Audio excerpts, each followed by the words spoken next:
สาธารณรัฐประชาธิปไตยประชาชนลาวมั่นยืนมั่นยืนมั่นยืนสาธารณรัฐประชาธิปไตยประชาชนลาวได้รับการสถาปนาขึ้นในวันที่2ธันวาคมปี1975เป็นประเทศที่มีศิลปะวัฒนธรรมสวยงามและอุดมสมบูรณ์ไปด้วยทรัพยากรธรรมชาติมีเนื้อที่ทั้งหมด 236,800 กิโลตารางเมตรมีชายแดนทิศเหนือติดกับสาธารณรัฐประชาชนจีนทิศใต้ติดกับราชอาณาจักรกัมพูชีทิศตะวันออกติดกับสาธารณรัฐสังคมนิยมเวียดนามทิศตะวันตกติดกับราชอาณาจักรไทยและทิศตะวันตกเฉียงเหนือติดกับสาธารณรัฐสหภาพเมียนมาในหลังประเทศชาติได้รับการปลดปล่อยประชาชนลาวบรรดาเผ่าภายใต้การนำพาของพรรคประชาชนปฏิวัติลาวได้พร้อมกันปฏิบัติ2หน้าที่ยุทธศาสตร์คือปกปักรักษาและสร้างสรรค์ประเทศชาติโดยเฉพาะการดำเนินภารกิจเปลี่ยนแปลงใหม่รอบด้านมีหลักการของพรรคเพื่อขุดค้นและเสริมขยายกำลังแห่งสังรวมของชาติและของยุคสมัยเข้าในการสืบต่อสร้างและบูรณะระบอบประชาธิปไตยประชาชนเพื่อให้ประชาชนห่างมีผาสุกประเทศชาติมั่งคั่งเข้มแข็งสังคมมีความสามัคคีปองดองประชาธิปไตยยุติธรรมและศิวิไลซ์ขึ้นเทื่อละก้าวอย่างบ่หยุดยั้ง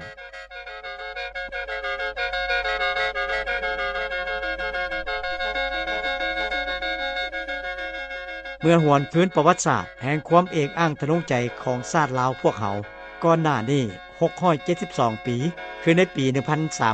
1353 เจ้าฟ้างุมมหาราชวีรกษัตริย์ผู้ยิ่งใหญ่ได้นำพาประชาชนท่อนโฮมแผ่นดินลาวล้านสร้างให้เป็นเอกภาพหนึ่งเดียวหลังจากนั้นในราชการของกษัตริย์ลาวองค์ต่อๆมาก็ได้สืบต่อนำพาสร้างสาพัฒนาประเทศชาติให้มีความเจริญรุ่งเรืองเรื่อยมา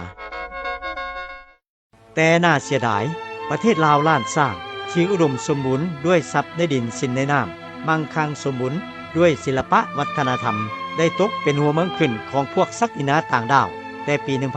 1778 หาปี 1893 ซึ่งกินเวลาประมาณ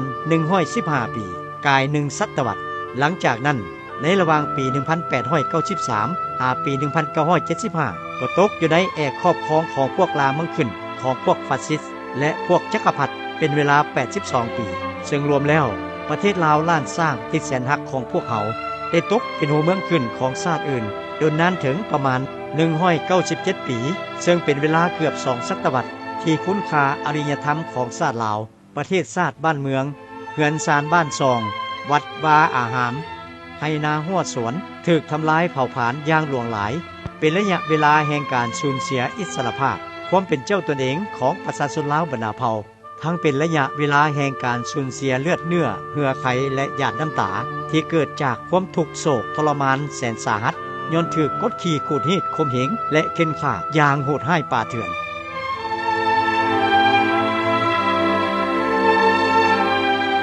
ย้อนบ่สามารถทนฝืนเห็นฆาตกรรมของชาติของประชาชนลาวบรรดาเผ่าที่ถูกกดขี่ขูดรีดอย่างให้ปานีในระหว่างที่ตกเป็นหัวเมืองขึ้นของศักดินาฟาสซิสต์และจักรพรรดิต่างดาวนั้นก็ได้มีวีรกษัตริย์เจ้ากกเจ้าเหล่าและประชาชนท้องถิ่นต่างๆผู้เก่งกล้าอาถรรพ์ลุกขึ้นต่อสู้เพื่อญาติเอาอิสรภาพและความเป็นเอกราชของชาติเป็นต้นขบวนการต่อสู้ของเจ้าอนุวงศ์ในปี 1827 หาปี 1828 ขบวนการต่อสู้ของพ่อกระดวดในปี 1901 หาปี 1903 ขบวนการต่อสู้ขององค์แก้วองค์กรมดำในปี 1901 หาปี 1937 ขบวนการต่อสู้ของเจ้าฟ้าปัจจัยในปี 1918 หาปี 1922 ขบวนการต่อสู้ของนายคูคำในปี 1920 และขบวนการต่อสู้ของประชาชนเผ่าอื่นๆซึ่งขบวนการลุกขึ้นต่อสู้ต่างๆที่กล่าวมานั้นถึงว่าจะบ่ได้รับชัยชนะก็ตามแต่ได้กลายเป็นโนแหนงและมูลเชื่อแห่งการต่อสู้อันพิละอาถรรพ์บ่ยอมจำนนของบรรพบุรุษลาวผู้มีน้ำใจเสียสละอันยิ่งใหญ่เพื่อความเป็นเอกราชของชาติลาวย้อนเห็นได้แสงสว่างเยืองทางจากลัทธิมาร์กเลนินมาถึงวันที่22 มีนาปี 1955 พรรคประชาชนลาวหรือพรรคประชาชนปฏิวัติลาวในปัจจุบันซึ่งเป็นพรรคที่ยึดมั่นลัทธิมาร์กเลนินและมูลเชื่ออันดีงามของชาติลาวเป็นพื้นฐานแนวคิดและทฤษฎีของพรรคได้รับการสร้างตั้งขึ้นอย่างเป็นทางการอยู่บ้านนาแมวเมืองเวียงไสแขวงหัวพันโดยมีประธานไกรสอนพรหมวิหารเป็นเลขาธิการ ซึ่งในโอกาสที่เป็นนิมิตหมายทางด้านประวัติศาสตร์แห่งการสร้างตั้งพรรคในครั้งนี้พรรคได้วางทิศทางรวมแห่งการนำพาคือนำพาทั่วปวงชนสามัคคีต่อสู้เฮ็ดสำเร็จภารกิจปลดปล่อยชาติสร้างประเทศลาวให้กลายเป็นประเทศสันติภาพเอกราชประชาธิปไตยเอกภาพและวัฒนาถาวรภายหลังที่ได้รับการสร้างตั้งขึ้นอย่างเป็นทางการแล้วพรรคก็ได้สืบต่อเฮ็ดหน้าที่ปลุกระดมคนขวยนำพาประชาชนลาวบรรดาเผ่าเต้าโฮมกันเข้าเป็นก้อนกำลังมหาสามัคคีเอกภาพต่อสู้ต้านกับพวกศักดินาขายชาติและจักรพรรดิผู้หุกหาญจนสามารถตีเอาชนะหลายบรรพบเด็ดขาดวิสัยเป็นก้าวๆมาเป็นเงื่อนไขเอื้ออำนวยเพื่อก้าวไปถึงการยึดอำนาจการปกครองทั้งหมดมาอยู่ในกำมือของประชาชนพรรคจึงได้นำพาประชาชนลาวบรรดาเผ่าดำเนินยุทธศาสตร์เพื่อปลดแอกครอบครองจากพวกจักรพรรดิและศักดินาขายชาติออกจากแผ่นดินลาวคนลาวแบบบัวบ่ให้ซ้ำน้ำบ่ให้คุณด้วยการปฏิบัติ3บาทค้อนยุทธศาสตร์คือ 1. บาทค้อนการลุกฮือขึ้นยึดอำนาจของมหาชน 2. บาทค้อนกองทหารของฝ่ายขัวแยกตัวออกแล้วบ่ร่วมมือกับบรรดากำลังหักษา 3. บาทค้อนใช้กำลังของบรรดากำลังประกอบอาวุธหักษาเป็นกำลังดูนี่จากนั้นมาฮอดท้ายเดือนสิงหาปี 1975 กองจักรการปกครองและกองทหารของฝ่ายศักดินาขายชาติแต่ขั้นแขวงลงถึงขั้นหักฐานในทั่วประเทศถูกลบล้างสิ้นเชิงเฮ็ดให้เจ้ามหาชีวิตจำต้องยอมสละราชบัลลังก์ระบอบศักดินาได้ถูกลบล้างแล้วสถาปนาสาธารณรัฐประชาธิปไตยประชาชนลาวขึ้นแทนอย่างสง่าผ่าเผยในวันที่ 2 ธันวาคม ปี 1975 โดยเลือกตั้งท่านสุพรรณวงศ์เป็นประธานประเทศท่านไกรสนพรหมวิหารเป็นนายกรัฐมนตรี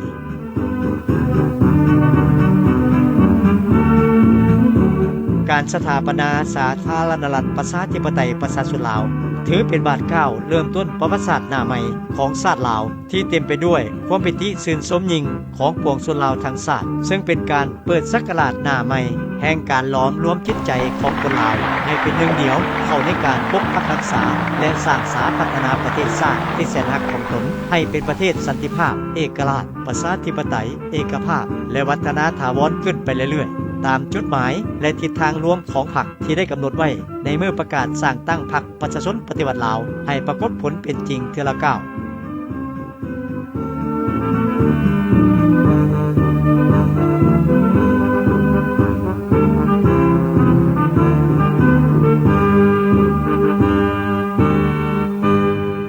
ในขณะที่ภาครัฐและประชาชนทางชาติกำลังชื่นชมยินดีในระบอบใหม่อยู่นั้นประเทศชาติของพวกเขากำลังเผชิญกับข้อยุ่งยากสิ่งท้าทายและสิ่งทดสอบอันใหม่หลายประการในการดำเนินภารกิจปกปักรักษาและสร้างสาพัฒนาประเทศชาติเป็นต้นแมนบรรดาอิทธิกำลังปรปักษ์ยังสุ่มใส่ม่างเพทำลายการปฏิวัติในทุกด้านด้วยกลอุบายที่มีหลายรูปหลายสีที่เลือกแลบทางด้านการเมืองการทหารเศรษฐกิจวัฒนธรรมสังคมและการต่างประเทศโดยมีจุดประสงค์มางเพทำลายการปฏิวัติในเฉพาะหน้าและยาวนานหวังคนล่มระบบใหม่ของพวกเขาทันทีที่ยังอ่อนน้อยให้ตายคาอูบวกใส่ประเทศเฮายังมีสิ่งท้าทายอันใหญ่หลวงจากผลของสงครามที่แก่ยาวเป็นเวลาหลาย10ปีอยู่พื้นแผ่นดินลาวซึ่งสิ่งดังกล่าวได้ปาไว้ห้องหอยความเสียหายจากการทิ่มระเบิดยิงทำลายเผ่าผลาญอันน่าเศร้าที่สุดแมนยังมีระเบิดบ่ทันแตกจำนวนหลวงหลายได้ตกข้างยังใหญ่ทั่วดินลาว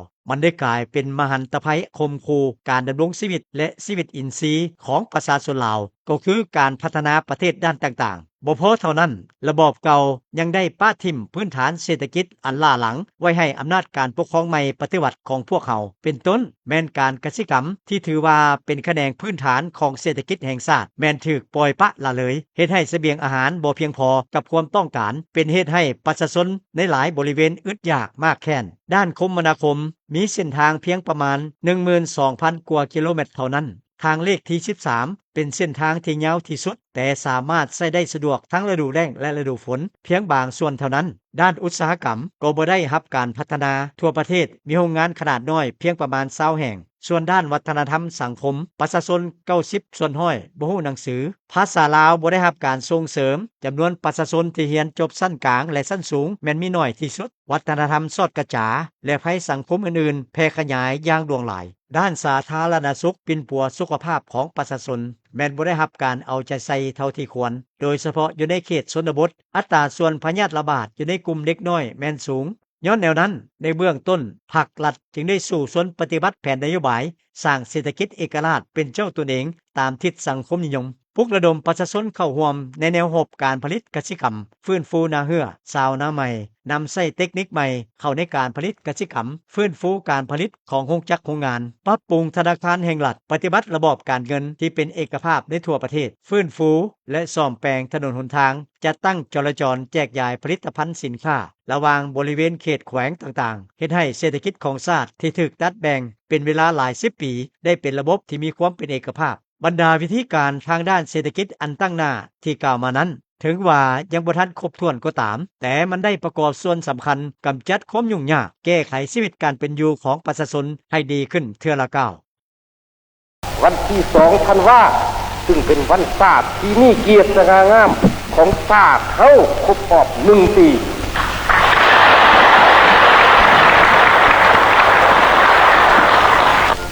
พวกเฮาหมดทุกคนไผก็ล้วนที่ความสนใจที่เห็นว่าในปีหนึ่งที่ผ่านมาด้วยการทดสอบนานาประการแต่เต็มไปด้วยความยุ่งยากอันหลวงหลายพ่ายมากนั้นรัฐประชาธิปไตยประชาชนรัฐทำอิฐในประวัติศาสตร์พันปีของชาติเฮาได้ยืนอยู่อย่างมั่นคงและพ่วงสืบต่อเสริมขยายลักษณะดีเลิศของระบอบใหม่อันเป็นระบอบการเมืองที่ก้าวหน้าของมวลมนุษย์สาธารณรัฐประชาธิปไตยประชาชนลาวมันยืดเพื่อสืบต่อปรับปรุงพื้นฐานเศรษฐกิจสังคมของชาติก็คือชีวิตการเป็นอยู่ของประชาชนให้ดีขึ้นเทื่อละก้าวกองประชุมคณะบริหารงานศูนย์กลางพรรคครั้งที่5สมัยที่2ก็ได้วางทิศทางหน้าที่เวียกงานเฉพาะหน้าหลายด้านจากนั้นรัฐบาลก็ได้หันเอาทิศทางดังกล่าวมาเป็นแผนการฟื้นฟูเศรษฐกิจสังคม3ปีในระยะปี 1978 หาปี 1980 ผ่านการปฏิบัติแผนดังกล่าวเฮ็ดให้พื้นฐานเศรษฐกิจมีบาดก้าวขยายตัวใหม่มูลค่าการผลิตอุตสาหกรรมเพิ่มขึ้น 2.2 เท่าเทียบใส่ปี 1976 ได้สำเร็จการสร้างเขื่อนไฟฟ้าน้ำงึม2ยกสมรรถภาพแต่ 30,000 ขึ้นเป็น110,000 กิโลวัตต์ก่อสร้างทางใหม่และซ่อมแปลงทางเก่าเกือบ 3,000 กิโลเมตรด้านเวียกงานศึกษาได้มีการขยายตัวสามารถลบล้างความบ่รู้หนังสือได้80ส่วนห้อยได้มีนักเรียนประถมเพิ่มขึ้น2เท่านักเรียนมัธยมเพิ่มขึ้น6เท่านักเรียนอุดมเพิ่มขึ้น11เท่ามีมหาวิทยาลัยสถาบันการศึกษาขั้นสูงและโรงเรียนวิชาชีพเกือบ40แห่งในทั่วประเทศวัฒนธรรมศิลปะวรรณคดีมหาชนได้รับการส่งเสริมและขยายตัวด้านสาธารณสุขได้รับการปรับปรุงมีพนักงานสาธารณสุขเพิ่มขึ้น20ส่วนห้อยภาคฐานการปิ้นปัวพยาธิเพิ่มขึ้น 1.75 เท่าจำนวนเตียงนอนของคนเจ็บเพิ่มขึ้น 1.8 เท่า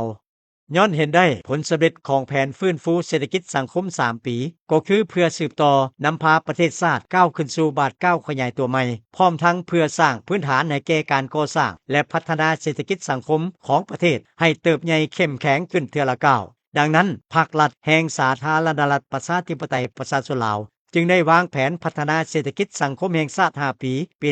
1981 หาปี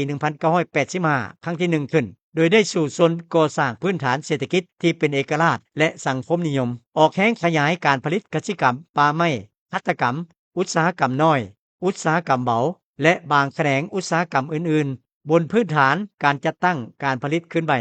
สู่ชนสร้างพื้นฐานวัตถุจำนวนหนึ่งที่จำเป็นให้ได้เบื้องต้นต่อแม่นสร้างระบบคมนาคมขนส่งไปรษณีย์โทรคมนาคมออกแรงจัดตั้งคอร์ดแจกจ่ายจราจรสินค้าเพื่อรับประกันสุกยู่การผลิตให้ขยายตัวสร้างเศรษฐกิจศูนย์กลางไปพร้อมกับการออกแรงสร้างเศรษฐกิจท้องถิ่นสร้างให้เป็นโครงประกอบที่เป็นเอกภาพเทื่อละก้าวโดยมีการแบ่งขั้นที่สมเหตุสมผลอย่างจะแจ้งเพื่อเสริมขยายท่าแห้งของท้องถิ่นใช้ทุกวิธีการเพื่อบำรุงบูรณะและเปิดกว้างบรรดาระบบการศึกษาทั้งอนุบาลบำรุงวัฒนธรรมสามัญศึกษาอาชีวศึกษาสมทบระหว่างเศรษฐกิจกับการป้องกันชาติป้องกันความสงบโดยสมทบทั้ง3ด้านอย่างแน่นแฟ้นคือเฮ็ดเวียกงานป้องกันชาติป้องกันความสงบให้ดีเพิ่มทวีรากฐานการเมืองและปรับแปลงชีวิตการเป็นอยู่ของประชาชนเผ่าต่างๆให้ดีขึ้นจากการจัดตั้งปฏิบัติแผนพัฒนาเศรษฐกิจสังคมแห่งชาติครั้งที่1ปี 1981 หาปี 1985 เฮ็ดให้รวมยอดผลิตภัณฑ์ภายในปี 1985 เพิ่มขึ้น54ส่วนห้อยรายรับแห่งชาติเพิ่มขึ้น48ส่วนห้อย การผลิตกสิกรรมก็มีการขยายตัวปริมาณข้าวเปลือกบรรลุได้ 1.4 ล้านต้นเฉลี่ยต่อหัวคนได้ 375 กิโลกรัมต่อปี ซึ่งสามารถกุ้มตนเองทางด้านธัญญาหารโดยพื้นฐาน การปลูกกาเฟเพิ่มขึ้น 2 เท่า การเลี้ยงสัตว์งัวควายเพิ่มขึ้น 1.6 เท่า ผลิตภัณฑ์อุตสาหกรรมเพิ่มขึ้น 42 ส่วนห้อย เป็นต้นแม่นสังกะสี แผ่นแพร และอื่นๆ ด้านคมนาคมแม้นมีความก้าวหน้าไว้พอสมควร ได้มีการสร้างทางใหม่ และฟื้นฟูยกระดับทางเก่าได้ 844 กิโลเมตร ด้านโทรคมนาคมทั่วประเทศได้มีตารางสื่อสารทางไปรษณีย์โทรศัพท์โทรเลข ซึ่งสามารถติดต่อกับ 45 ประเทศในทั่วโลก ด้านการนำเข้าส่งออกรัฐได้ส่งเสริมให้เอกชนเฮ็ดการจราจรสินค้ารับใช้การใช้สอย และการผลิตเฮ็ดให้มูลค่าการส่งออกเพิ่มขึ้น 3.2 เท่าเฮ็ดให้การขาดดุลการค้ากับต่างประเทศลดลงจาก 80 ส่วนห้อยยังเหลือ 50 ส่วนห้อย ด้านวัฒนธรรมสังคมก็มีบาทก้าวขยายตัวได้สำเร็จการลบล้างความบ่รู้หนังสือในทั่วประเทศขั้นพื้นฐานจากเป้าหมายผู้บ่รู้หนังสือ 765,400 คนลบล้างได้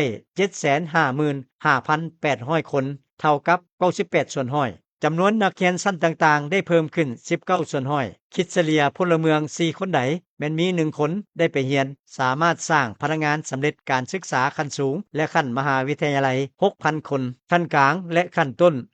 22,000 คน ด้านสาธารณสุขได้มีแพทย์หมอเพิ่มขึ้น 59 ส่วนห้อย บทบาทและอิทธิพลของประเทศเฮาในเวทีสากลนับมือกว้างขวางและสูงเด่นขึ้น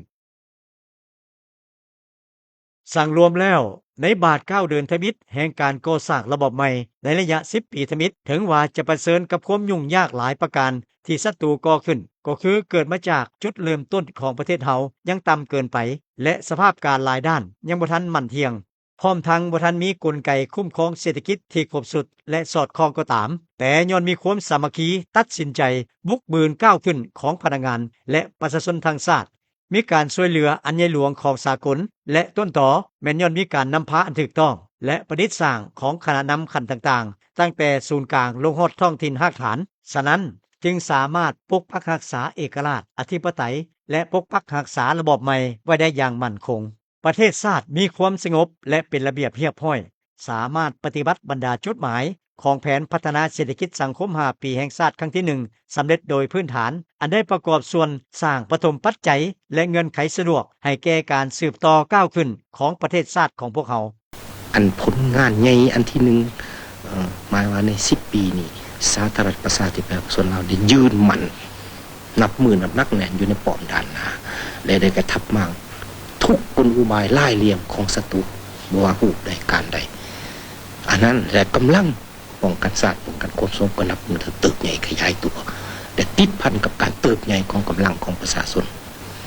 อันนั้นเป็นผลงานอันใหญ่อันหนึ่งแต่ผลงานอันใหญ่อันที่สองเป็นพี่สังแม่นการฟื้นฟูเศรษฐกิจและการขยายเศรษฐกิจการดัดสร้างและก่อสร้างสังคมนิยมและพร้อมกันนั้นกับการแก้ไขปัญหาศึกษาวัฒนธรรมคือสังคมแต่บนพื้นฐานแห่งความสำเร็จที่กล่าวมานั้นยังมีหลายปัญหาและข้อโครงสร้างหลายประการที่จะต้องได้รับการปรับปรุงแก้ไขให้เหมาะสมกับสภาพความเป็นจริงของประเทศเฮาเป็นต้นกลไกบริหารยังมีลักษณะเกื้อกูลจึงเฮ็ดให้การผลิตขยายตัวช้าเมื่อเทียบใส่ความสามารถบ่มซ่อนของประเทศที่มีอยู่จังหวะการขยายตัวทางเศรษฐกิจโดยรวมมีท่าเอียงลดลงเมื่อเทียบใส่ระยะปี 1976 หาปี 1980 ที่เพิ่มขึ้น 9 ส่วนห้อยต่อปี แต่ระยะปี 1981 หาปี 1985 แม้นเพิ่มขึ้นเฉลี่ยเพียง 4.9 ส่วนห้อยต่อปีเท่านั้นการจราจรสินค้ายังมีหลายคอร์ดฝืดเคืองการคมนาคมบ่ทันทะลุลงหากันการค้าขายรับใช้เขตผู้ดอยและบริเวณห่างไกลซอกลีกบ่ทันดีการผลิตทางด้านอุตสาหกรรมถึงว่ามีการเพิ่มขึ้นแต่ยังสักษาย้อนกลไกคุ้มครองยังบ่ทันได้ดัดแปลงซึ่งแสดงออกในปี 1985ทุนคงทีของบรรดาโรงจักรโรงงานที่ขึ้นกับบางแขนงภาครัฐเพิ่มขึ้น 13 เท่าถ้าเทียบใส่ปี 1980 กรรมกรได้เพิ่มขึ้น 1.5 เท่า แต่ปริมาณและคุณภาพของผลิตภัณฑ์บ่สมคู่กับการเพิ่มขึ้นของทุนและแรงงานย้อนเห็นได้สภาพความเป็นจริงดังกล่าวพรรครัฐเฮาได้มีความสะดุ้งไว้ลงลึกค้นคว้าจุดพิเศษสภาวะความเป็นจริงของประเทศเฮาสมทบกับการค้นคว้าบทเรียนของประเทศเพื่อนมิตรและสากลซึ่งได้สร้างความรู้ใหม่ก้าวไปถึงการกะเกียมดำเนินการเปลี่ยนแปลงไปดังนั้นมาถึงกองประชุมใหญ่ครั้งที่4ของพรรคในปี 1986 เคียงคู่กับการวางแผนพัฒนาเศรษฐกิจสังคม5ปีครั้งที่2ปี 1986 5ปี 1990 พรรคก็ได้วางแนวทางการเปลี่ยนแปลงใหม่รอบด้านอย่างมีหลักการซึ่งในนั้นได้เน้นหนักถึงการเปลี่ยนแปลงใหม่ทางด้านจินตนาการได้ดัดแปลงกลไกคุ้มครองเศรษฐกิจและแบบแผนวิธีเฮ็ดเวียกการเปลี่ยนแปลงด้านเศรษฐกิจต้นต่อแม่นเปลี่ยนแปลงใหม่นโยบายเศรษฐกิจหันเศรษฐกิจธรรมชาติและเครื่องธรรมชาติเพิ่งตนเองกุ้มตนเองไปสู่เศรษฐกิจสินค้าขยายเศรษฐกิจหลายภาคส่วนด้วยหลายรูปการกรรมสิทธิ์หลายรูปการจัดตั้งผลิตธุรกิจในนั้นทุกภาคส่วนเศรษฐกิจล้วนแต่มีความเสมอภาพต่อหน้ากฎหมายการเปลี่ยนแปลงใหม่ทางด้านกลไกคุ้มครองเศรษฐกิจก็ได้หันเปลี่ยนจากกลไกคุ้มครองรวมศูนย์อัญญาสิทธิ์บริหารเกื้อกูลไปสู่การรายเรียงธุรกิจเปิดกว้างการพัวพันร่วมมือกับต่างประเทศและเพื่อหาประกันเฮ็ดให้ภารกิจเปลี่ยนแปลงใหม่ก้าวไปสู่จุดหมายกองประชุมครบคณะบริหารงานศูนย์กลางพรรคครั้งที่8สมัยที่4ก็ได้วาง6หลักการของการเปลี่ยนแปลงใหม่คือ 1. ยึดมั่นจุดหมายสังคมนิยมกำแน่นลักษณะของการปฏิบัติอยู่ประเทศเฮาในระยะใหม่ 2. ลัทธิมาร์กเลนินเป็นพื้นฐานแนวคิดของพรรคเฮาชี้นำทุกภารกิจของประชาชนเฮา3. การนำพาของพรรคเป็นเงื่อนไขตัดสินชี้ขาดชัยชนะของภารกิจปฏิบัติของประชาชนเฮา 4. เสริฐสูและเสริมขยายประชาธิปไตยบนพื้นฐานหลักการร่วมศูนย์ประชาธิปไตยเอาประชาชนเป็นก๊กภายใต้การนำพาของพรรค 5. เพิ่มทวีกำลังแหงและความศักดิ์สิทธิ์ของเผด็จการประชาธิปไตยประชาชน 6. สมทบระหว่างลัทธิหักษาตกับลัทธิสากลกรรมสิทธิ์และสากลสังคมนิยมสมทบกำลังแหงของศาสตร์กับกำลังแหงของยุคสมัย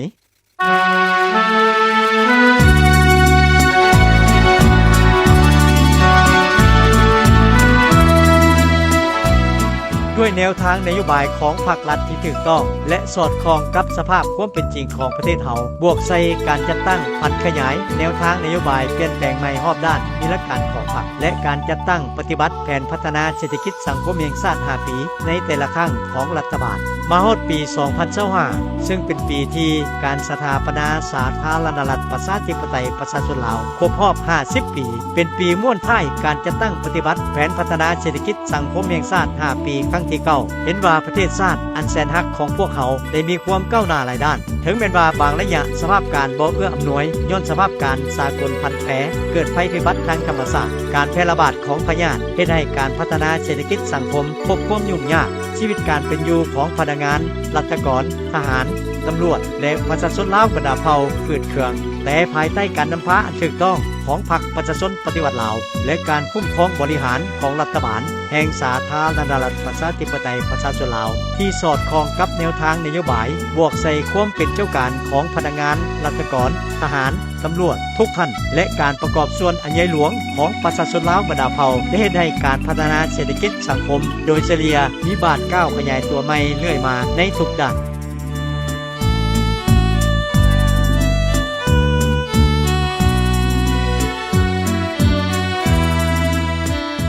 ด้านการป้องกันชาติป้องกันความสงบได้มีความเติบใหญ่เข้มแข็งขึ้นเรื่อยๆโดยได้สุ่มใส่จะตั้งปฏิบัติแนวทางป้องกันชาติป้องกันความสงบทั่วปวงชนรอบด้านกำลังคนได้รับการก่อสร้างและปรับปรุงทางด้านอาวุธยุทโธปกรณ์ศิลปะยุทธและยุทธวิธีต่างๆให้นักแน่นเข้มแข็งมีแบบแผนและทันสมัยมีความสามารถปฏิบัติหน้าที่ปกปักรักษาอำนาจอธิปไตยและผืนแผ่นดินอันครบถ้วนของชาติไว้ให้มั่นคงเฮ็ดให้ประเทศชาติและสังคมลาวมีพื้นฐานความสงบสุขประกอบส่วนสำคัญเข้าในการปกปักรักษาและพัฒนาประเทศชาติด้านการปกครองก็ได้รับการปรับปรุงและพัฒนาอย่างบ่หยุดยั้งเพื่อให้สอดคล้องกับความเรียกร้องต้องการของแต่ละระยะซึ่งปัจจุบันได้แบ่งการปกครองออกเป็น2ขั้นคือขั้นศูนย์กลางและท้องถิ่นซึ่งอยู่ในขั้นศูนย์กลางแม้นมีรัฐบาลประกอบมีบรรดากระทรวงและองค์การเทียบเท่าส่วนอยู่ขั้นท้องถิ่นแม้นประกอบมีแขวงนครหลวงเมืองนครและตาแสงมีพนักงานรัฐกรทั้งหมด 168,572 คนหญิง 89,50 คน คน มีพลเมือง7,647,000 กว่าคน หญิง3,818,000 กว่าคน เพื่อเป็นเครื่องมือในการปกครองก็คือการคุ้มครองบริหารรัฐสามารถสร้างทางกฎหมาย เพื่อเสนอให้สภาแห่งชาติพิจารณาได้รับพร้อมเอาได้172ฉบับ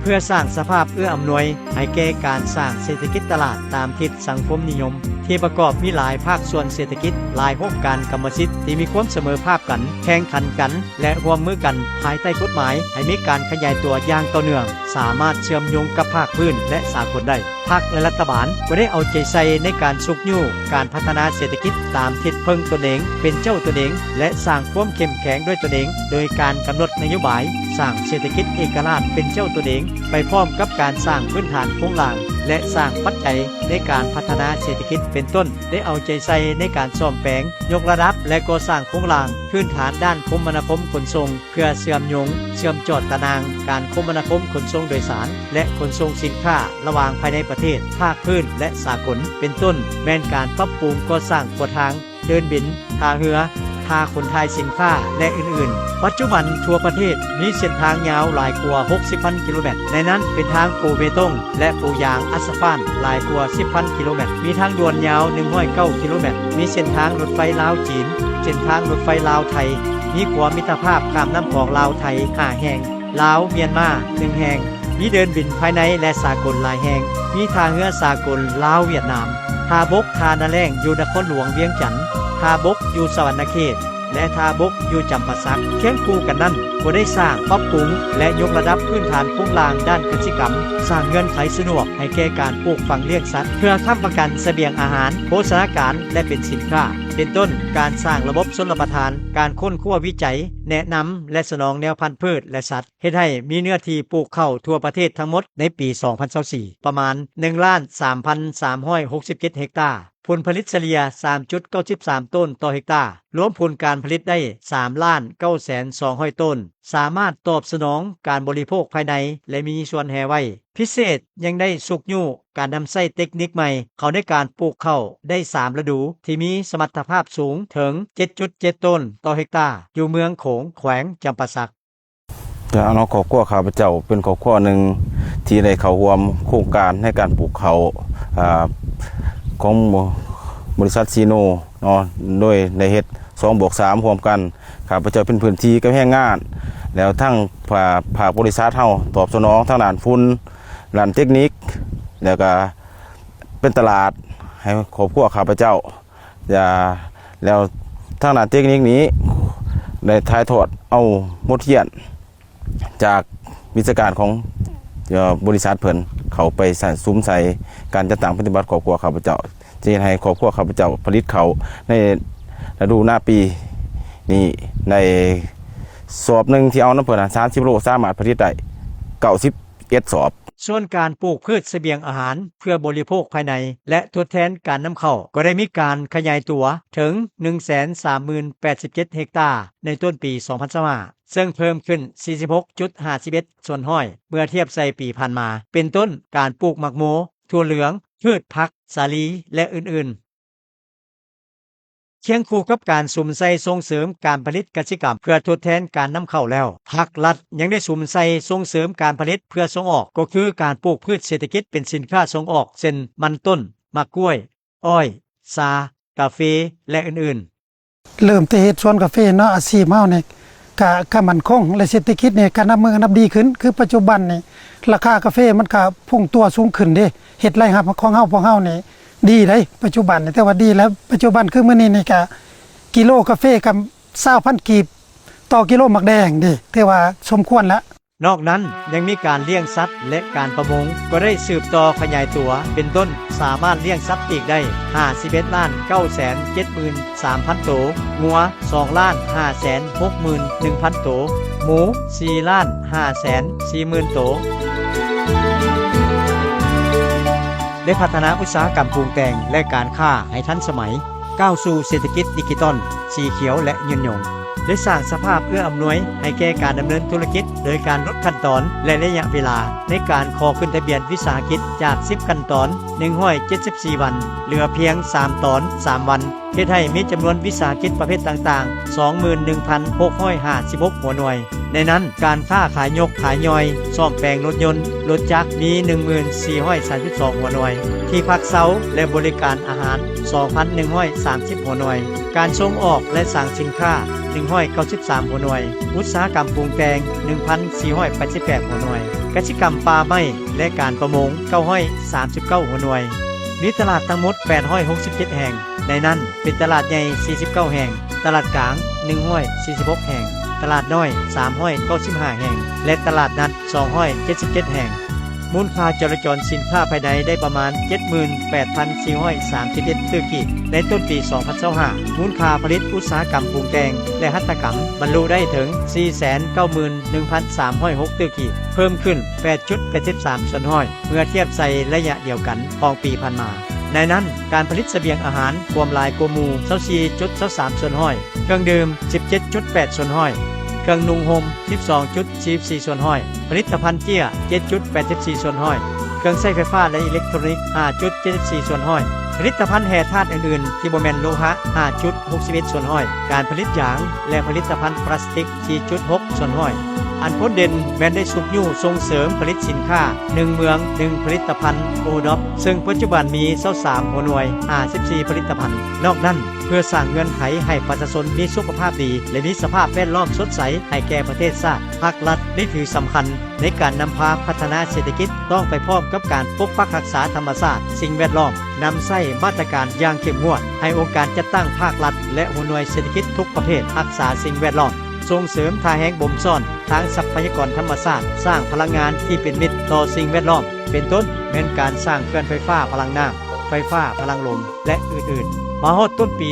2025มีแรงพลังงานไฟฟ้าที่มีกำลังติดตั้ง1เมกะวัตต์ขึ้นไปมีจำนวน109แห่งซึ่งสามารถผลิตพลังงานไฟฟ้าได้ 61,023.92 กิโลวัตต์โมงต่อปีส่วนด้านโทรคมนาคมและอินเทอร์เน็ตที่ถือว่าเป็นเครื่องมือหนึ่งในการสุกยู่การพัฒนาเศรษฐกิจสังคมของชาติภาครัฐได้สืบต่อนำพาที่นำการขยายเครือข่ายโทรศัพท์และอินเทอร์เน็ตเฮ็ดให้มีจำนวนอัตราประชาชนนำใช้โทรศัพท์ถึง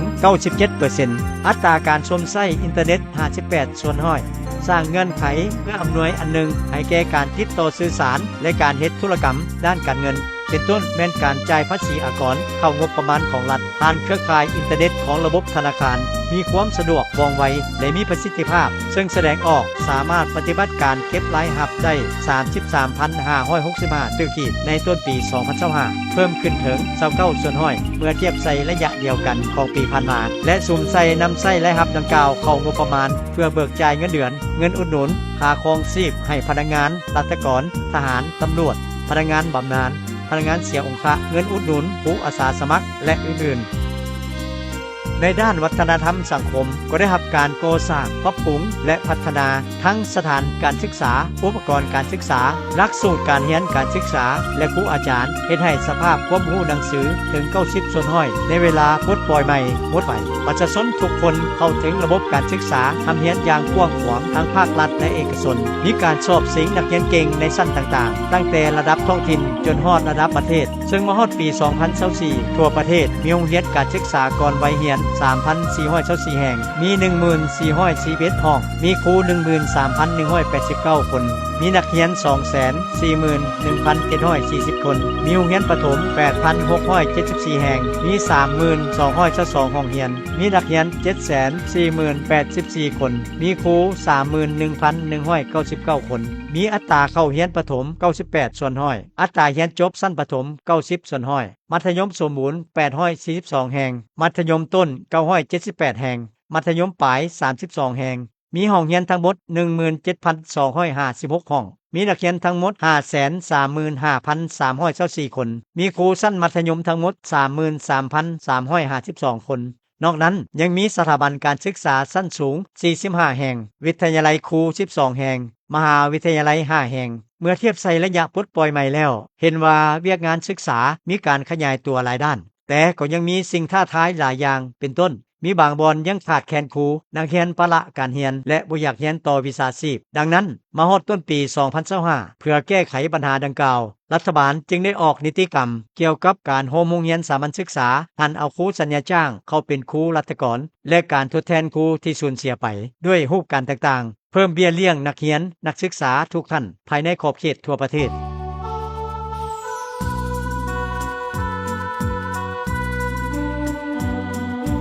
เวียกงานกีฬาได้รับความเอาใจใส่สกยู่ส่งเสริมทั้งกีฬาพื้นเมืองกีฬาสากลเพื่อให้กีฬากลายเป็นเวทีแห่งการออกกำลังกายมิตรภาพและความสามัคคีได้จัดงานกีฬาทั้งระดับท้องถิ่นระดับชาติและระดับสากลอันโดดเด่นแม่นบรรดาแขวงนครหลวงได้หมุนเวียนกันเป็นเจ้าภาพจัดงานกีฬาแห่งชาติและการเป็นเจ้าภาพกีฬาซีเกมครั้งที่25ของสปป.ลาวพร้อมนั้นยังได้เป็นเจ้าภาพจัดการแข่งขันกีฬาประเภทต่างๆในระดับภาคพื้นและสากลก็คือส่งนักกีฬาเข้าร่วมแข่งขันในหลายระดับอยู่ต่างประเทศสามารถญาติได้ไสชนะสร้างชื่อเสียงและนำเอาความภาคภูมิใจมาให้แก่ประชาชนลาวทั่วประเทศภาครัฐได้ถือสำคัญในเวียกงานสาธารณสุขเพื่อให้ประชาชนลาวบรรดาเผ่ามีสุขภาพดีและมีอายุยืนโดยการขยายตารางสาธารณสุขจากศูนย์กลางลงฮอดท้องถิ่นเขตชนบทอย่างกว้างขวางโดยมีการปรับปรุงก่อสร้างโรงหมอศูนย์กลางโรงหมอแขวงโรงหมอเมืองสุขศาลาห้องกวดพยาธินโยบายเกิดลูกและเป็นปัวเด็กน้อยอายุต่ำกว่า5ปีแบบบ่เสียค่าก็คือการบริการกวดเป็นปัวสุขภาพประชาชนได้รับการปรับปรุงดีขึ้นเพื่อให้ประชาชนสามารถเข้าถึงการบริการด้านสาธารณสุขขั้นพื้นฐานนับมือเพิ่มขึ้นอัตราการซักยาและยอดยาการพยาธิของแม่หญิงและเด็กน้อยนับมือนับทั่วถึงมีสถานที่บริหารสาธารณสุข 1,242 แห่งโรงหมอขั้นศูนย์กลางและแขวง24แห่งโรงหมอชุมชน135แห่งโรงหมอน้อย 1,083 แห่งมีเตียงนอนห้องหับคนเจ็บ 1392 หน่วยอัตราการตายเด็กอายุต่ำกว่า1ปีแม่น 9.10 ต่อ 1,000 คนอัตราการตายของเด็กอายุต่ำกว่า5ปีแม่น 10.50 ต่อ 1,000 คนอัตราการตายของแม่ในเวลาเกิดลูก43คนต่อเด็กเกิดใหม่ 100,000 คนอายุยืนเฉลี่ย68ปีผู้ชายเฉลี่ย66ปีผู้หญิง70ปีนอกนั้นยังได้เอาใจใส่ในเวียกงานโฆษณาสุขศึกษาต่างๆเป็นต้นการนำไส้วิทย์ไทยมาฮอดต้นปี 2025 เฮ็ดให้มีอัตราสมไส้วิทย์ไทยครอบครัวปฏิบัติได้ 96.8 ส่วนห้อยในขณะที่อัตราปกคุมการประกันสุขภาพเป็นมีถึง 94.5 ส่วนห้อยของพลเมืองทั้งหมดเวียกงานแรงงานและสวัสดิการสังคมมาฮอดต้นปี 2025 สามารถพัฒนาสีมือแรงงานให้แรงงานที่จะเข้าสู่ตำแหน่งงานใหม่ได้ทั้งหมด 93,793 คนหญิง 47,141 คนในนั้นคะแนนกสิกรรมรวมเอา 17,849 คนหญิง 7,634 คนอุตสาหกรรมรวมเอา 27,488 คนหญิง 7,634 คนและคะแนนบริการรวมรายถึง 52,456 คนหญิง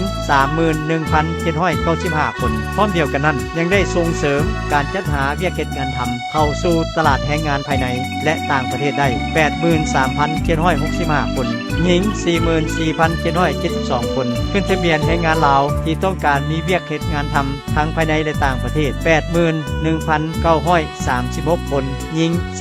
48,441 คนได้อนุมัตินำเข้าแรงงานต่างประเทศ 7,386 คนหญิง 1,824 คนเพื่อให้สอดคล้องกับสภาพการขยายตัวของเศรษฐกิจสังคมก็ได้มีการปรับปรุงแรงงานต่ำสุดของผู้ออกแรงงานในแต่ละระยะไปเคียงคู่กับขยายระบบประกันสังคมให้ได้ถึงทั่วประเทศทั้งภาครัฐภาควิสาหกิจภาคชุมชนและผู้ทุกอย่างเวียกงานแถลงข่าวสื่อมวลชนก็ได้รับการก่อสร้างปรับปรุงและพัฒนาเป็นแต่ละระยะตามการขยายตัวด้านเทคโนโลยีการสื่อสารทั้งสื่อสิ่งพิมพ์สื่ออิเล็กทรอนิกส์และสื่อออนไลน์ปัจจุบันหนังสือพิมพ์มี127ฉบับวารสารมี100ฉบับมีสถานีโทรภาพ37สถานีสถานีวิทยุกระจายเสียง63สถานีมีตารางระบบโทรโคงขยายฮอดบ้านทั้งอยู่ในตัวเมืองและเขตทางไกลศอกลีกได้ถึง 5,840 บ้านในทั่วประเทศ ย้อนวัฒนธรรมเป็นพื้นฐานแห่งความยืนยงคงตัวของชาติเป็นกำลังดันให้สังคมขยายตัวและเป็นจุดหมายของการพัฒนาสังคมมรดกวัฒนธรรมอันดีงามของชาติของบรรดาเผ่าได้รับการปกปักรักษาสืบทอดและเสริมขยายมีมรดกโลกคือเมืองหลวงพระบางวัดภูจำปาสักไหหินเสียงขวางและสวนอุทยานแห่งชาติหินน้ำนองมรดกด้านวัฒนธรรมนามธรรมของมวลมนุษย์โลกคือเสียงแคนเชื้อชาติลาวลายหน้าฟ้อนลำวงลาวสร้างครอบครัวและบ้านวัฒนธรรมได้กลายเป็นขบวนพ่วงขวางในทั่วประเทศฮอดท้ายปี 2024 มีครอบครัววัฒนธรรมทั้งหมด 1,82,830 ครอบครัวเท่ากับ 78.89% ของครอบครัวทั่วประเทศ 1,372,440 ครอบครัวมีบ้านวัฒนธรรมทั้งหมด 7,224 บ้านเท่ากับ 85.95% ของบ้านทั่วประเทศ 8,404 บ้านมีหอพิพิธภัณฑ์ 30 แห่งหอสมุด 12 แห่งหน่วยผลิตโฮมเงา29 แห่งหน่วยศิลปะวรรณคดี 6 แห่ง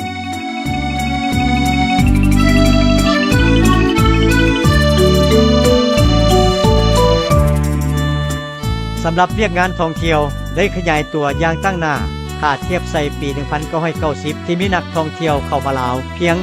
14,400 เที่ยวคนถึงว่าบางระยะอาจมีนักท่องเที่ยวลดลงย้อนการแพร่ระบาดของพยาธิโควิด -19 และอื่นๆย้อนเห็นความสำคัญในเรื่องงานท่องเที่ยวที่สามารถสร้างรายรับเข้าประเทศเคียงคู่กับการปกปักรักษาเสริมขยายและเผยแพร่ความอุดมสมบูรณ์ทางนี้ทางด้านวัฒนธรรมประวัติศาสตร์ธรรมชาติและกสิกรรมภาครัฐก็ได้นำพาส่งเสริมและพัฒนาพื้นฐานโครงสร้างต่างๆเพื่อรองรับให้แก่การท่องเที่ยวปัจจุบันมีแหล่งท่องเที่ยวที่ขึ้นทะเบียนทั้งหมด 2,410 แห่งในนั้นแหล่งท่องเที่ยวทางธรรมชาติ 1,440 แห่งแหล่งท่องเที่ยววัฒนธรรม 628 แห่งแหล่งท่องเที่ยวประวัติศาสตร์ 336 แห่งและกสิกรรม 6 แห่งในระยะแต่ปี 2022 ถึงต้นปี 2025 สามารถต้อนรับนักท่องเที่ยวต่างประเทศได้ 11,195,48 เทื่อคนสามารถสร้างรายรับเข้าประเทศถึง 2,643 ล้านดอลลาร์สหรัฐสำหรับ 3 เดือนต้นปี 2025 สามารถต้อนรับท่องเที่ยวต่างประเทศได้ 1,248,772 เทื่อคนด้านเวียกงานการต่างประเทศได้สืบต่อยึดมั่นแนวทางการต่างประเทศสันติภาพเอกราชมิตรภาพและการร่วมมือเพื่อการพัฒนาและถือการทูตป้องกันเหตุเป็นทิศสำคัญสืบต่อขยายการผูกพันร่วมมือหลายทิศหลายฝ่ายหลายรูปแบบหลายระดับบนพื้นฐานการเคารพเอกราชอธิปไตยซึ่งกันและกันต่างฝ่ายต่างมีผลประโยชน์ปัจจุบันสปป.ลาวเฮามีสายผูกพันการทูตกับ151ประเทศการผูกพันร่วมมือกับต่างประเทศได้เพิ่มขึ้นในนั้นมีการร่วมมือในขอบ2ฝ่ายการร่วมมือในขอบหลายฝ่ายการร่วมมือในขอบอาเซียนการร่วมมือในโขงเขตลุ่มแม่น้ำของและอื่นๆได้เข้าร่วมหลายองค์การจัดตั้งสากลและภาคพื้นเช่นองค์การสหประชาชาติสมาคมบรรดาประเทศอาเซียนตะวันออกเฉียงใต้องค์การการค้าโลกและอื่นๆได้ประสบผลสำเร็จในการเป็นเจ้าภาพจัดกองประชุมระดับภาคพื้นและสากลเช่นกองประชุมชุดยอดอาเซียนตะวันออกเฉียงใต้อาเซียนครั้งที่10ครั้งที่28ครั้งที่29ครั้งที่44และครั้งที่45กองประชุมบรรดาประเทศใช้ภาษาฝรั่งเวทีรัฐสภาอาเซียนแปซิฟิกกองประชุมชุดยอดอาเซียนยุโรปอาเซียน9และอื่นๆซึ่งทั้งหมดนั้นเป็นการเชิดชูบทบาทอิทธิพลของประเทศเฮาขึ้นในเวทีภาคพื้นและสากลสร้างความเชื่อมั่นของต่างประเทศต่อประเทศเฮาก็คือการนำพาของภาครัฐแห่งสาธารณรัฐประชาธิปไตยประชาชนลาวสภาแห่งชาติในฐานะที่เป็นองค์การตัวแทนแห่งสิทธิและผลประโยชน์ของประชาชนลาวบรรดาเผ่าเป็นองค์การสูงสุดแห่งอำนาจรัฐเป็นองค์การนิติบัญญัติก็ได้ประกอบส่วนสำคัญเข้าในภารกิจแห่งการปกปักรักษาและสร้างสาพัฒนาประเทศชาติโดยได้เฮ็ดหน้าที่สำคัญในการพิจารณาและรับรองเอารัฐธรรมนูญกฎหมายวิสัยทัศน์แผนยุทธศาสตร์แผนพัฒนาเศรษฐกิจสังคมและอื่นๆตามพระราชบทบาทของตนศาลประชาชนแม่นองค์การตุลาการที่มีสิทธิอำนาจพิจารณาตัดสินและพิพากษาคดีโดยแม่นองค์การอัยการประชาชนสั่งฟ้องผู้ถูกหาขึ้นศาลและติดตามกวดกาการเคารพปฏิบัติกฎหมายในการดำเนินคดีตามขบวนยุติธรรมได้ประกอบส่วนสำคัญเฮ็ดให้สังคมมีความสงบเป็นเงื่อนไขอำนวยในการเฮ็ดให้เศรษฐกิจสังคมมีการขยายตัวอย่างต่อเนื่องแนวลาวสร้างชาติสหพันธ์นักรบเก่าลาวสหพันธ์กับบาลาวสหพันธ์แม่หญิงลาวคณะสาวนมประชาชนปฏิวัติลาว และบรรดาองค์การจัดตั้งสังคมได้ปฏิบัติพระบทบาทที่สำคัญในการศึกษาอบรมเต้าโฮมความสามัคคีและปลุกระดมประชาชนลาวบรรดาเผ่าเข้าร่วมในภารกิจปกปักรักษาและสร้างสาประเทศชาติยกระดับความตื่นตัวทางด้านการเมืองให้ประชาชนลาวบรรดาเผ่าในการพันขยายแนวทางนโยบายของภาครัฐเกี่ยวกับการสร้างความสามัคคีปรองดองและความเป็นปึกแผ่นแน่นหนาของทุกชนเผ่าสั้นคนศาสนาและเพศวัยอยู่ในประเทศพร้อมนั้นก็ได้สืบต่อส่งเสริมให้พี่น้องเชื้อชาติลาวที่ดำรงชีวิตทำมาหากินอยู่ต่างประเทศมีส่วนร่วมอย่างตั้งหน้าในภารกิจสร้างสาพัฒนาประเทศชาติพี่น้องร่วมชาติที่นับถือแหลกแพงทั้งหลายก่อนหน้านี้50 ปีคือวันที่2ธันวาคม1975ซึ่งเป็นวันที่มีความหมายสำคัญในประวัติศาสตร์ของชาติลาวเฮาเป็นวันชัยชนะที่ยิ่งใหญ่ที่ประชาชนลาวบรรดาเผ่าได้หลุดพ้นออกจากเอกปกครองของพวกลาวเมืองขึ้นทั้งแบบเก่าและแบบใหม่จากการตกเป็นเมืองซวยศักดินาต่างดาวมาหลายร้อยปีและได้กลายเป็นเจ้าของประเทศชาติอย่างแท้จริงพร้อมนั้นก็เป็นวันที่พรรคเฮาได้นำพาปวงชนลาวทั้งชาติเฮ็ดสำเร็จการปฏิวัติปลดปล่อยชาติลบล้างระบอบราชาธิปไตยและสถาปนาสาธารณรัฐประชาธิปไตยประชาชนลาวขึ้นอย่างเป็นทางการซึ่งเป็นรัฐของประชาชนมาจากประชาชนและเพื่อผลประโยชน์ของประชาชนอย่างแท้จริงด้วย3 บาทข้อนยุทธศาสตร์แบบบัวบ่ซ้ำนำบ่คุณแต่จับป่าได้ทั้งหมดโดยมีประธานไกรสอนพรหมวิหารผู้นำที่ปีศาจสามารถสลาดสงสัยและแสนเคารพรักของทั่วปวงชนลาวทั้งชาติเป็นผู้นำหน้าร่วมกับบรรดาทานผู้นำลาวเฮาหุ่นก่อตั้งเป็นผู้นำพาและบรรษาโดยกงภายหลังการสถาปนาสาธารณรัฐประชาธิปไตยประชาชนลาวขึ้นอย่างสง่าผ่าเผยพรรครัฐได้สืบต่อนำพาประเทศชาติปฏิบัติภารกิจแห่งการปกปักรักษาและพัฒนาประเทศชาติโดยได้สุมทุกกำลังแห่งสังรวมเข้าในการห้ามบาดแผลสงครามฟื้นฟูและปัวแป้งชีวิตการเป็นอยู่ของประชาชนลาวบรรดาเผ่าให้ดีขึ้นไปเคียงคู่กับการปกปักรักษาหมากผลของการปฏิบัติไว้ให้มั่นคงถึงว่าประเทศชาติที่แสนหักของพวกเฮาได้ประเสริฐหน้ากับปัญหาสิ่งท้าทายทดสอบหลายประการเป็นต้นพื้นฐานเศรษฐกิจวัฒนธรรมสังคมยังอ่อนหน่อยบวกใส่สิ่งเศษเหลือของสงครามที่ยังเป็นภัยคมคูต่อการดำรงชีวิตของประชาชนและการพัฒนาประเทศชาติก็ตามแต่ย้อนมีแนวทางอันถูกต้องสลาดสงสัยเป็นธรรมมีหลักการและมีพื้นฐานวิทยาศาสตร์ของพรรคประชาชนปฏิบัติลาวที่สอดคล้องกับสภาพความเป็นจริงของประเทศเฮาทั่วพรรคทั่วรัฐทั่วกำลังประกอบอาวุธและประชาชนลาวทั้งชาติได้เป็นเจ้าการยกสูงความรับผิดชอบการเมืองปฏิบัติพันธหน้าที่ของพลเมืองได้สามารถผ่านพาขอยุ่งยากสิ่งทดสอบท้าทายต่างๆเฮ็ดให้ประเทศชาติที่แสนหักของคนลาวของชาติลาวสามารถรักษาอำนาจอธิปไตยและพื้นแผ่นดินอันครบถ้วนไว้ได้อย่างมั่นคงวงคณะญาติแห่งชาติมีความสามัคคีเป็นปึกแผ่นพื้นฐานการดำรงชีวิตด้านวัตถุและจิตใจของประชาชนลาวบรรดาเผ่าได้รับการยกระดับดีขึ้นเป็นเก่าๆมาในเวลาต่อมาโดยสืบต่อปฏิบัติ2 หน้าที่ยุทธศาสตร์คือการปกปักรักษาและสร้างสาพัฒนาประเทศชาติพรรครัฐได้กำหนดแนวทางนโยบายหลายด้านที่ถูกต้องและสอดคล้องกับสภาพความเป็นจริงก็คือท่าแห้งบ่มสอดของประเทศเฮาเป็นแต่ละระยะเป็นต้นได้จัดตั้งพันขยายแนวทางเปลี่ยนแปลงใหม่รอบด้านมีหลักการของพรรคเข้าสู่พฤติกรรมอย่างต่างหน้าได้สร้างบรรดาปฐมปัจจัยเพื่อก้าวขึ้นสู่สังคมนิยมได้สุมใส่บุกทะลุทั้ง4ด้านเพื่อพัฒนาประเทศชาติในเงื่อนไขใหม่อย่างแข็งแรงได้ปฏิบัตินโยบาย3 สั่งและปัจจุบันนี้ได้จัดตั้งพันขยายมติว่าด้วยการสร้างเศรษฐกิจเอกราชเป็นเจ้าตนเองและอื่นทั้งหมดนั้นได้เป็นปัจจัยพื้นฐานเฮ็ดให้สาธารณรัฐประชาธิปไตยประชาชนลาว มีเสถียรภาพทางด้านการเมืองอย่างนักแน่นสังคมมีความสงบปลอดภัยโดยพื้นฐานเศรษฐกิจสังคมมีการพัฒนาขยายตัวอย่างต่อเนื่องติดพันกับการปกปักรักษาสิ่งแวดล้อมวัฒนธรรมประเพณีหีดข้องอันดีงามของศาสตร์ได้รับการปกปักรักษาสืบทอดและเสริมขยายอย่างต่างนาสื่อเสียงบทบาทอิทธิพลของสปป.ลาวได้พ้นเด่นขึ้นในเวทีภาคพื้นและสากลพี่น้องร่วมศาสตร์ที่รักแพงทั้งหลายในโอกาสปีนี้เป็นปีที่มีความหมายและความสำคัญยิ่งของพรรคทั่วรัฐทั่วกำลังประกอบอาวุธและทั่วปวงชนลาวทั้งชาติได้พร้อมกันเฉลิมฉลอง3วันประวัติศาสตร์สำคัญของพรรคของชาติเป็นต้นวันสร้างตั้งพรรคประชาชนปฏิวัติลาวครบรอบ70ปีวันสถาปนาสาธารณรัฐประชาธิปไตยประชาชนลาวครบรอบ50ปี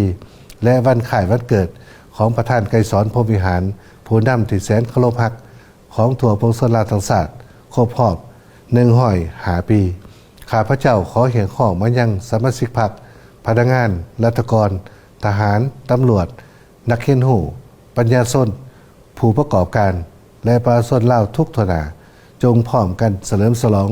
วันสำคัญดังกล่าวอย่างเป็นขบวนฟดฟื้นมีความเบิกบานมวลซืนด้วยการหันเป็นบรรณจิตปฏิวัติบุกยู่แห่งขบวนการด่านต่างๆเพื่อคำนำคำตอนและก้าวเข้าสู่กองประชุมใหญ่ครั้งที่12ของพรรคการเลือกตั้งสมาชิกสภาแห่งชาติสุดที่10และสภาประชาชนขันแขวงสุดที่5ด้วยบาทเก่าอันนักแน่นพร้อมกันสืบต่อประกอบส่วนอย่างต่างหน้าในภารกิจปกปักรักษาและสร้างสาประเทศชาติเพื่อบรรลุจุดหมายประเทศชาติมั่งคั่งเข้มแข็งประชาชนหังมีผาสุขสังคมมีความสามัคคีเป็นปึกแผ่นยุติธรรมศรีวิไลให้ปรากฏผลเป็นจริงบรรดาผลงานและไสสนะที่ญาติมาได้ตลอดระยะ50ปีผ่านมานั้นย้อนพรรครัฐเฮามีแนวทางนโยบายอันถูกต้องสอดคล้องกับอุดมการณ์และยุคสมัยบวกใส่กำลังแห้งมหาสามัคคีทั่วพรรคทั่วรัฐทั่วกองทัพทั่วกำลังประกอบอาวุธและทั่วประชาชนลาวทั้งชาติก็คือย้อนการเสียสละอันใหญ่หลวงของท่านแถวสมาชิกพรรคพนักงานทุกท่านในการนำพาปวงชนลาวผ่านพาความยุ่งยากทุรกันดารและสิ่งทดสอบท้าทายนานาประการจึงสามารถญาติได้ผลงานและไสสนะอันยิ่งใหญ่หลายประการในการปกปักรักษาและสร้างสาพัฒนาประเทศชาติดังนั้นเพื่อสืบต่อรักษามรรคผลของการปฏิวัติไว้ให้มั่นคงก็คือสืบต่อรักษามูลชื่ออันดีงามของการปกปักรักษาและสร้างสาพัฒนาประเทศชาติให้มีความเจริญวัฒนาตามทิศสังคมนิยมถึงแม้ว่าจะพบอุปสรรคความยุ่งยากและสิ่งท้าทายนานาประการก็ตามพวกเขาต้องพร้อมกันสืบต่อยกสูงความสามารถนำพาของพรรคเพิ่มทวีการคุ้มครองของรัฐให้มีความเข้มแข็งเพิ่มทวีความสามัคคีเป็นพุทธแผนของประชาชนภายในชาติเสื่อสู่จิตใจรักชาติความเป็นเอกราชเป็นเจ้าตัวเองรับประกันให้การเมืองมีเสถียรภาพอย่างนักแน่นไปเคียงคู่กับการพันขยายแนวทางเปลี่ยนแปลงใหม่รอบด้านอย่างมีหลักการให้เข้าสู่ล่วงลึกพร้อมทั้งสร้างการหันเปลี่ยนในการพัฒนาเศรษฐกิจสังคมให้ไปสู่คุณภาพใหม่อย่างแข็งแรงยุ่งแหงการสร้างเศรษฐกิจเอกราชเป็นเจ้าตัวเองตั้งหน้าปฏิบัติ2วาระแห่งชาติในการแก้ไขปัญหาเศรษฐกิจการเงินและปัญหายาเสพติดทั้งหมดนั้นเพื่อเป้าหมายยกสูงคุณภาพชีวิตการเป็นอยู่ของประชาชนให้สูงขึ้นประเทศชาติให้มั่งคั่งเข้มแข็งสังคมมีความยุติธรรมและศรีวิไลก้าวขึ้นสู่จุดหมายสังคมนิยมเทื่อละก้าว